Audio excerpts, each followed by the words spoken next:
Here to talk about all this is Alex Epstein, founder and CEO of Center for Industrial Progress and author of the great book, Fossil Future. Alex, when you hear this talk about a climate emergency, what do you think?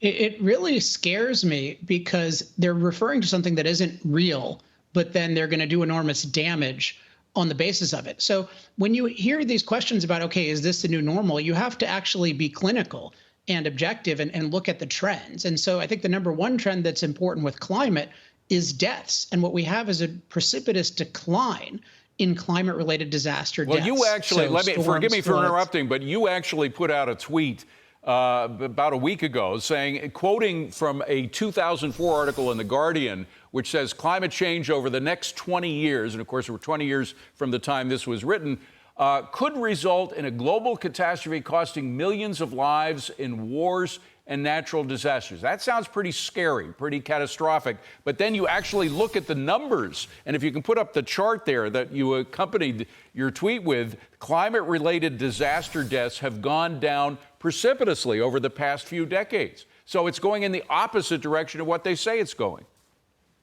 Yeah, and the dynamic is pretty clear, which is whatever changes are happening in the climate are trivial compared to the vast increase in humanity's ability to master climate danger.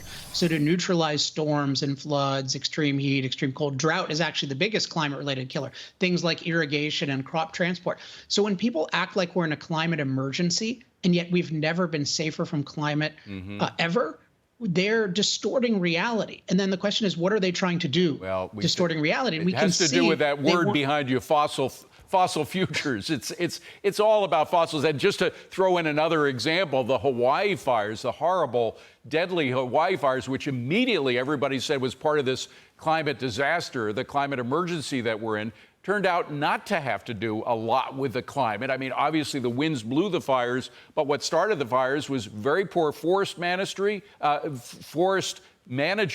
and also the horrible work that had been done by the electric company there. So, I mean, again, they misdiagnose everything in order to pursue their attempts to get rid of fossil fuels. And it's so destructive because fossil fuels are what enable us to be so safe from climate. So take the situation in Hawaii. Nobody really knows exactly what affects a global rise in CO2 levels that's corresponded with 2 degrees Fahrenheit rise over the last 150 years. No one has any idea what exactly specifically happened in Hawaii, how that affects it. But we know it's minor compared to the human variables, namely really bad forest management, which they deprioritized, they defunded compared to any other state. I mean, they have a small fraction of funding for active wildfire management, things like clearing grasses, invasive grasses that they really needed to clear. They didn't maintain power lines properly. They're spending a fortune on green energy, but not on maintaining power lines, which are a huge ignition source. And then their whole firefighting department is deprived of water. And one of the officials there says that we should revere water and not for human use. We should just revere it. So it's all green policies that are preventing us from exercising our proven ability to master climate. And what Biden wants to do is rapidly eliminate fossil fuels, which means we're not going to have the energy to keep ourselves safe from climate or to live good lives in any other respect. So he's already taken totally illegitimate executive power without declaring an emergency. Imagine what this guy with explicit emergency powers, given what we saw with COVID, it just makes him an indefinite dictator. Well, just imagine what he has done. As you say before, of course, the first thing he did was cut out pipelines, oil and gas pipelines that we had going.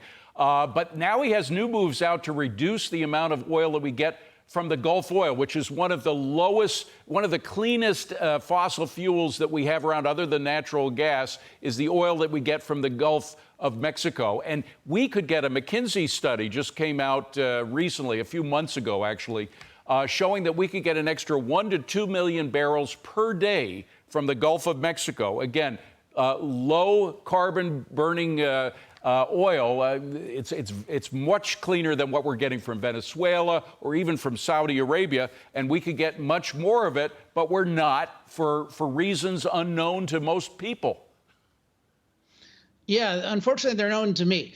and I talk about this a lot in Fossil Future, it's the goal of this movement is not getting more energy in a cleaner way. It's having less impact on the planet. And so there's a deep hostility toward energy as such, because energy enables human beings to impact the planet a lot. So this focus on, oh, it's clean or it's not, that's a side issue. Yeah. The leaders of this movement are just hostile to human beings having a lot of energy. And so naturally, they target fossil fuels, nuclear and hydro, even though nuclear and hydro are carbon free, because they have a hostility toward energy as such. They're also targeting solar and wind, which involve a huge amount of impact on Earth. So it's really an anti-energy movement masquerading as a clean energy movement. Wonderful way to put it. Thank you very much, Alex Epstein. Good to see you again, my friend.